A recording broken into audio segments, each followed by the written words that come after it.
इस स्कैम ने इंडिया की अर्थव्यवस्था की जड़ों को हिला के रख दिया। इंडिया का तीसरा सबसे बड़ा घोटाला। लेकिन पैसों की भूख ने तेलगी को सऊदी अरब पहुंचा दिया। वो वापस इंडिया आया और उसने अरेबियन ट्रैवल नाम से एक एजेंसी शुरू की और जेल जाने के बाद उसकी मुलाकात होती है राम रतन सोनी से। और इस तरह 90 के दशक में तेलगी ने हजारों करोड़ों रुपए कमाए। तेलगी ने तरन्नुम का डांस देखते हुए एक रात में 93 लाख रुपए उड़ा दिए।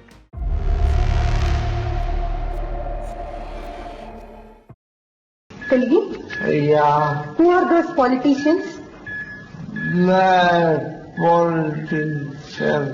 तेलगी में एक खासियत थी, सामने के आदमी को पटाने में उसकी बहुत बड़ी ताकत थी। First person to be picked up by us was Rajiv Ratan Soni. So he met Telgi in custody.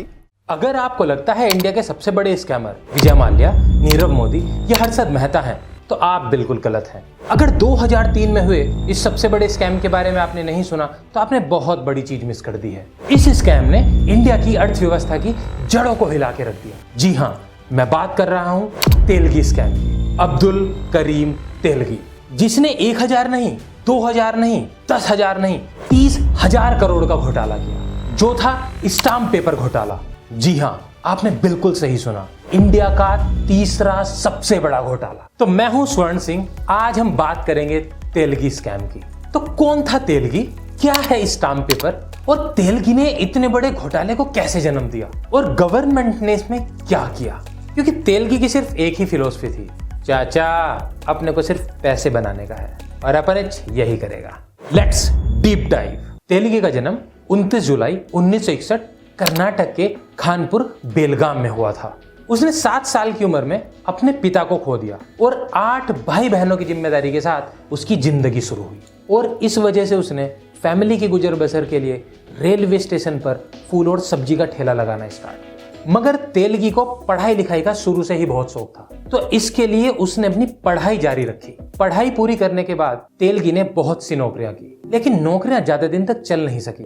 Reason था उसका आलसीपन। लेकिन पैसों की भूख ने तेलगी को सऊदी अरब पहुंचा दिया। वहां जाकर उसे पता चला कि डॉक्यूमेंट्स पूरा ना होने के कारण इंडिया से बहुत सारे मजदूर सऊदी अरब नहीं आ पाते। तो फिर क्या था, वहीं से शुरू हुआ पैसों का सफर। और वहीं से उसके सातिर दिमाग ने एक खुराफाती आइडिया को जन्म दिया।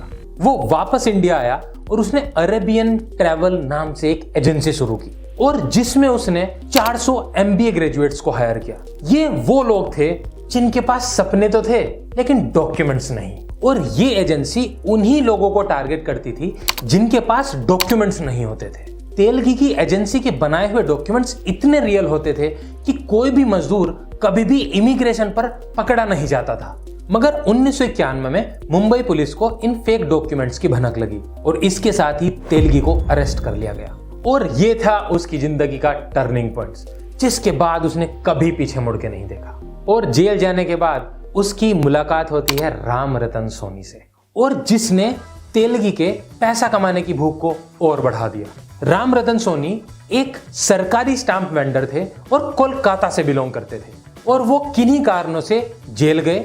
जेल में ये दोनों मिले और उसके साथ ही दोनों को आइडिया आया स्कैम का। रतन सोनी ने तेलगी को स्टैम्प और गैर न्यायिक स्टैम्प बेचने के लिए कहा, जिसके बदले में रतन सोनी तेलगी को कमीशन दिया करता था। और यहीं से आइडिया आया एक स्कैम का।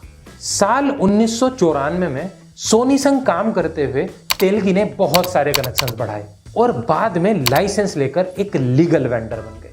करीम तेलगी और सोनी ने मिलकर बहुत सारे जाली स्टाम्प पेपर तैयार किए और इस तरह जाली स्टाम्प पेपर को बेचकर वो बिजनेस बनाने लगे। तेलगी इन जाली स्टाम्प को फेस स्टाम्प के साथ मिक्स करने लगा और इस पर भारी मुनाफा कमाने लगा। तो क्या है फेस स्टैम्प? फेस स्टैम्प वो है जो प्रॉपर्टी की मार्केट वैल्यू पे स्टैम्प डीड में लगा के दिया जाता है। और इस तरह तेलगी ने फेस स्टैम्प के बिजनेस से खूब पैसा कमाया और उसके बाद कई साइड बिजनेस शुरू किए। साल 1995 में तेलगी और सोनी ने अपने रास्ते अलग कर लिए, वैसे ही जैसे सौदागर मूवी में वीरू और राजेश्वर ने किए थे। इस दौरान करीम तेलगी फिर से मुंबई पुलिस के जाल में फंसा और इस बार था फेक स्टाम्प पेपर घोटाला। उसका लाइसेंस कैंसिल हुआ, लेकिन करीम तेलगी अपने काम में इतना माहिर था कि उसने फिर से रास्ता निकाला इस जाल से निकलने का। इस बार उसने स्टार्ट की एक प्रेस कंपनी। साल 1996 में अब्दुल करीम तेलगी ने अपने कनेक्शन से पावरफुल लोगों को हायर किया और मिंट रोड स्थित प्रेस ओपन की और इन सभी मशीन का यूज फेक स्टाम्प को छापने में किया गया। सोचने की बात यह है कि यह मशीन इतनी ओल्ड स्टाइल की बनी थी, बावजूद इसके उसने अपना बिजनेस बाकी शहरों में फैलाया और लोग फेक स्टाम्प की खरीदारी करने लगे। कई जगह तो आलम यह था कि फेक स्टाम्प को प्रॉपर्टी रजिस्टर करने, फेक इंश्योरेंस डॉक्यूमेंट बनाने तक के लिए यूज किया गया और इस तरह 90 के दशक में तेलगी ने हजारों करोड़ों रुपए कमाए और ये पैसा तेलगी को ले जाता है अय्याशी की तरफ। और वो कहावत है ना कि पैसा है तो सब है, और इस सब कुछ पाने की तलाश में तेलगी को प्यार हो जाता है मुंबई की एक बार डांसर से और जिसका नाम था तरन्नुम खान। तो आइए जानते हैं कौन थी तरन्नुम खान और किस तरह से वो ट्रैप हुई तेलगी के जाल में। पुलिस सूत्रों के मुताबिक मुंबई की फेमस बार गर्ल तरन्नुम खान तेलगी की गर्लफ्रेंड थी। मुंबई की अंधेरे इलाके की रहने वाली तरन्नुम खान के पिता छोटी सी दुकान चलाते थे और इस दुकान से होने वाली आमदनी से परिवार की गुजर बसर होती थी और उसके परिवार में उसके भाई बहन समेत कुल 6 लोग थे।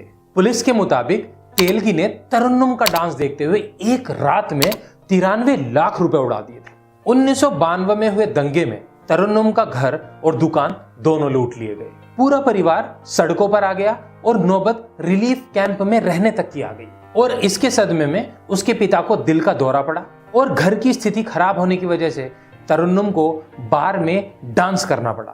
तेलगी ने गिरफ्तारी के बाद हुई पूछताछ में यह कबूल किया कि दीपा बार में उसने एक रात में एक लड़की के ऊपर कई लाख रुपए उड़ा दिए थे और बार ने भी इस बात की पुष्टि करते हुए कहा था कि तेलगी यहां आया तो जरूर था, लेकिन उसने 93 लाख रुपए नहीं उड़ाए थे। हाँ, ये जरूर है कि पैसे बहुत ज्यादा थे। कुछ लोग ये भी कहते हैं कि तेलगी की वजह से ही तरन्नुम मुंबई की सबसे अमीर बार गर्ल बन गई थी और जैसे ही हर आतंक का अंत होता है वैसे ही 2001 में अजमेर में तेलगी को पुलिस ने कस्टडी में लिया और उसका कारण था वो 2 लोग जो सन 2000 में बेंगलुरु में फेक स्टाम्प बेचते हुए पकड़े गए और इन दोनों लोगों की गिरफ्तारी के बाद पूरा स्कैम सामने आया।